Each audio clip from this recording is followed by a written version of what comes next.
I'm talking about the officials. I get what you're talking about. The officials, not only Brazil.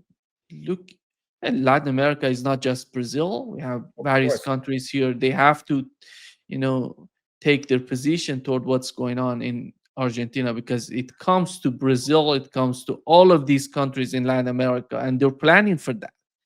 Yeah, As you mentioned, they're not that much capable to, to influence the West Asia, Ukraine, Taiwan is totally, it's different from what it was before the war in Ukraine started.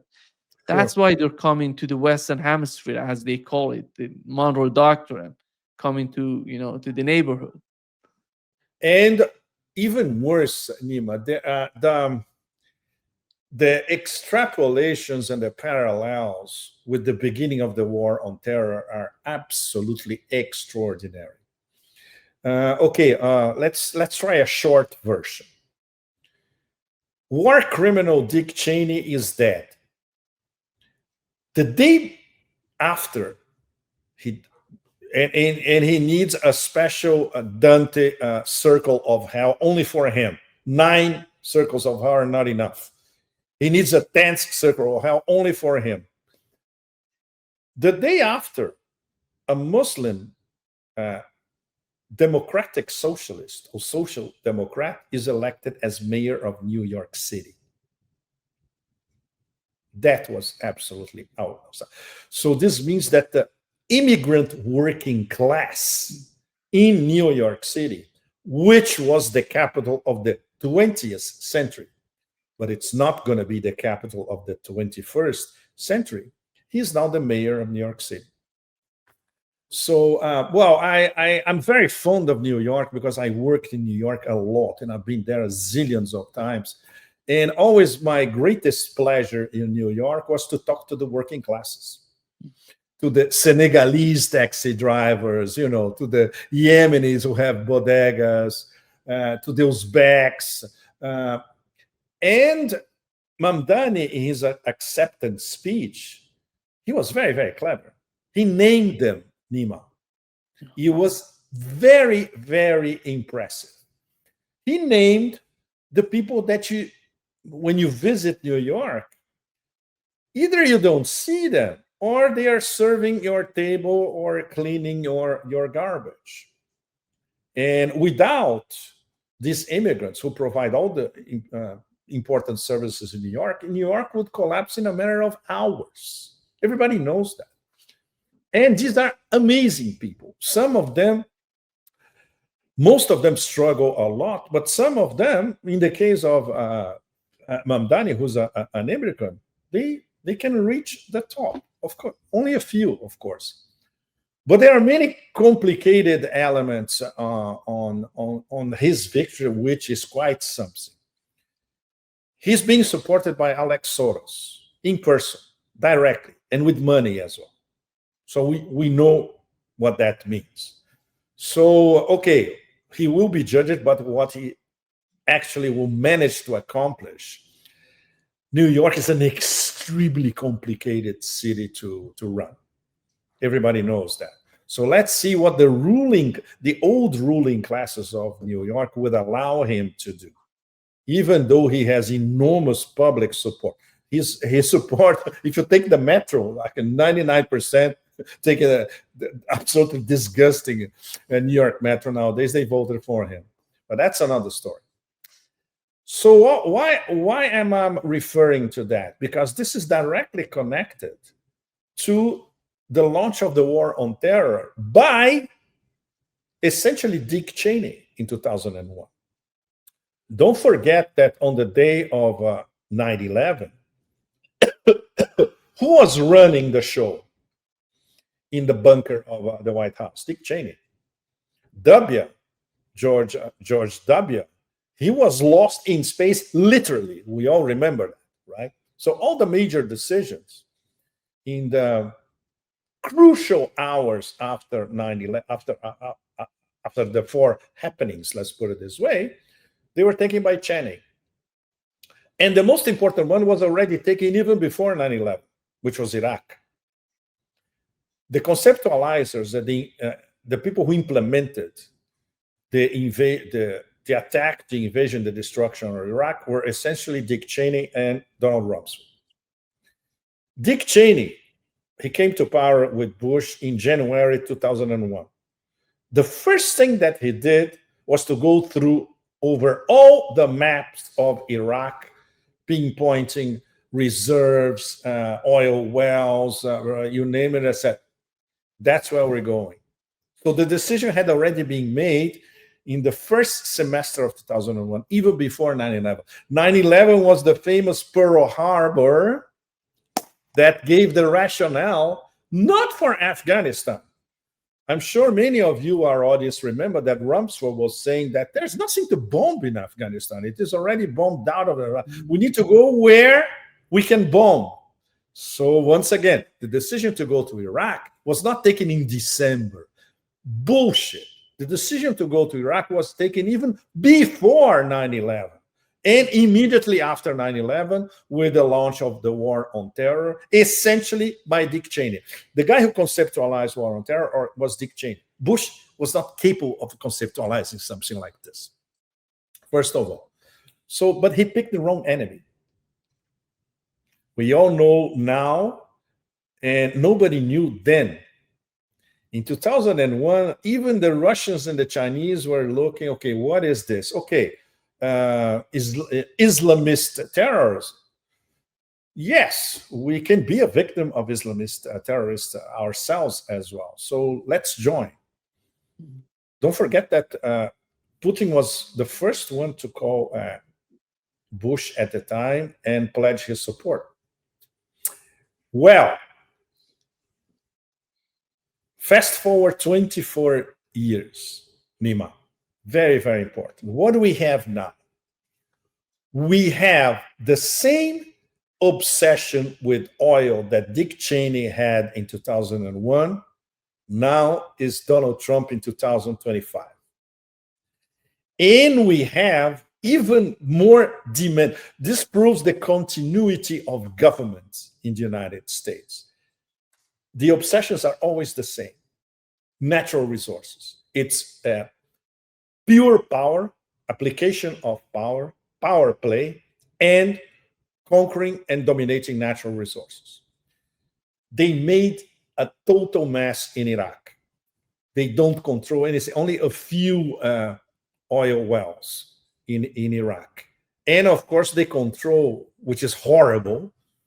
It's something that I discussed when I was in Iraq the last time. The money that Iraq makes on oil is controlled by the US still, and will continue to be, essentially. But they don't control the oil. So now what is Trump doing is trying to, let's say, what Dick Cheney in the end did not accomplish. I can do it myself. I'm going to grab Venezuela's oil. So that's the direct connection. And how he's going to do that? With an even crazier connection. He's connecting the American war on drugs, which we all remember started in the 80s. Colombia was the target, with the war on terror, codified by Dick Cheney. And he's mixing war on drugs with war on terror to come up with some absolutely absurd legal justifications to frame Maduro as a narco-terrorist and create the legal framework to implement this regime change operation. I could be detailing to you, Nima, and to all of you, our audience, the plot of a cheap Netflix series. This is reality. This is reality. It's crazy. The more things change in the way the empire is run, the more we see that everything is always the same deal. So that's why this is very, very worrying. He tried Greenland, didn't work. He tried Canada, didn't work. He looked around and said, but these are my neighbors, and they have lots of oil. This is perfect. In terms of the empire badly needing natural resources to prolong the empire a little longer, Venezuela is the perfect prey. So they won't let it go, Nima. They won't let it go. And this is something that everybody in Latin America should see it so clearly in front of all of you, all across Latin America. It's so obvious, and that's why it's so dangerous.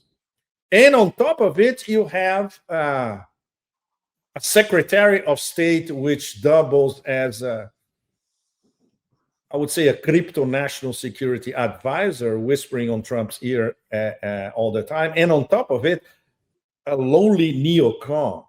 Marco Rubio in 2001 would be maybe serving coffee to Dick Cheney, Rumsfeld, Paul Wolfowitz, all those guys, the real hardcore neocons, the Kagan family, you name it. Now, he is a lowly neocon, but in power. Makes it even more dangerous. And surrounded with mini neocons around him.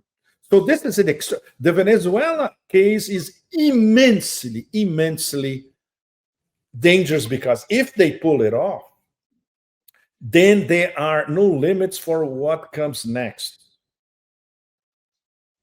In Africa, in other parts of Latin America, even they're going to try something. They could try something in regime change style in Central Asia again, like they tried before. They tried in Kyrgyzstan. They tried in Kazakhstan. They can try it again. And of course, with the help of this imperial extension, that death cult in West Asia, which is against helping to dismember Syria, attacking Lebanon, threatening Iran, as we all know. So that's a division of labor, let's put it this way. The death cult takes care of West Asia, and the empire takes care of Africa, Latin America, and maybe other parts of Asia. It's extremely worrying. And I'm giving you a very straight to the point, without even the gory details. This is geopolitically where we are now. It's much more dangerous than a few months ago. No question about that. And Africa, if they pull off using Al Qaeda to destabilize Mali, that opens another can of worms for the whole alliance of Sahel states. I hope the Mali military are strong enough. They were in the past to go against these Al Qaeda subdivisions. And it gets even crazier, Anima. Like if this was a Netflix plot, they would say, come on, man, you cannot. How can you think about that? The former Al Qaeda in Syria, the former emir of ISIS in Syria, head shopper Jolani, is going to be received with honors at the Oval Office in the next few days, after being normalized at the UN and after he was normalized by the whole collective West. So, that famous WikiLeaks cable that I'm sure many of you remember, Jake Sullivan writing to Hillary Clinton, look, here in Syria, Al-Qaeda is with us. Not only Al-Qaeda is with us, but as the joke goes in the US, Al-Qaeda are us. And Al-Qaeda are us in the White House. It doesn't get crazier than that, really. So that's it. This is what the war on terror, invented by Dick Cheney, which was a war of terror, comes down to. A war of terror helping empire expansion. 24 years after 9/11. I think for many of us who live, Pepe, outside of the United States, we have to understand that there is no difference between the Trump administration and the establishment in the United States when it comes to the foreign policy of the United States. Of course not. He was vetoed by them. Otherwise, he would never become president.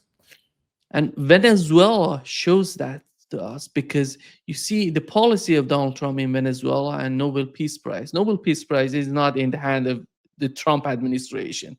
Actually, they hate Trump. But you see the outcome, these vectors coming to Venezuela, the outcome is the same, what the establishment wants. Of course. It's another. I think this is the real definition of the continuity of government. It's not continuity of government if they suffer a nuclear attack. No, it's continuity of government in terms of the psyche, in terms of the mindset, in terms of the imperial priorities, in terms of the imperatives for the empire.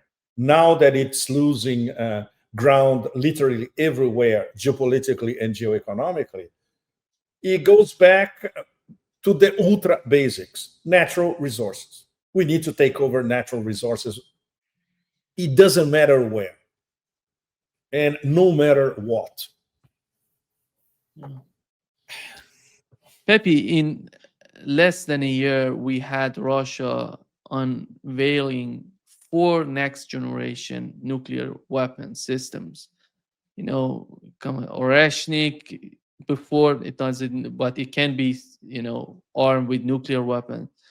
And we have Poseidon, Brevesnik, and various, when you look at what's going on with Russia, and is that all about, do you think what's going on right now is that the East, let's put it this way, Russia, China, and the global South is showing that they have some sort, it's the end of, let's put it there, the end of the Western military superiority, as they put out these sort of weapons, and or you feel that it's just the beginning of a new arm race? Where are we going? The Russians don't think in terms of arms race. The Russians think in terms of defending the homeland and being strategically secure and having means to respond to any sort of attack in a fulminating, instantaneous manner, which they can. That's it. And of course, this comes from Soviet times. All this, it's not that one day they decided, okay, let's build something called Poseidon, a super underwater torpedo that can loiter everywhere and then receives a command and boom. No, this started during Soviet era, starting in the 70s. There's a continuity of scientific mastery that comes from the Soviet Union. The fathers of the nuclear program in Russia, for that matter. So it's no wonder, because of their competence and their seriousness, that they are at least two generations, if not three, ahead of the US. No, Europe is in the 10th century compared to Russia. So it's crazy because in less than 1 year, they can announce Oreshnik tested in the battleground. They can test the Burevestnik. Sorry, I'm so sorry. Stormbringer, because I'm thinking Deep Purple terms. Yeah, it's Burevestnik. Yeah, Burevestnik, exactly. But in my head, it's Stormbringer, because it's the title of the Deep Purple album that probably inspired a lot of Soviet scientists. Deep Purple was always immensely popular in the Soviet Union and in Russia. Tested successfully. Poseidon, even wow. And Putin said, look, when we tested Burevestnik and Poseidon, there were some NATO ships loitering around. So we wanted them to see it. And no wonder it's total thunderous silence coming from NATO staff. It's not my accent. They don't even know what that is. So it's really something from outer space. It's like a meteorite from outer space. And of course, the Khabarovsk nuclear submarines, which can deliver, numbers vary, but at least 6 Poseidons. All that in less than 1 year. And Putin said, look, this is just the beginning. There's much more coming. The development of Oreshnik, building a collection of Oreshniks, Sarmat, you name it.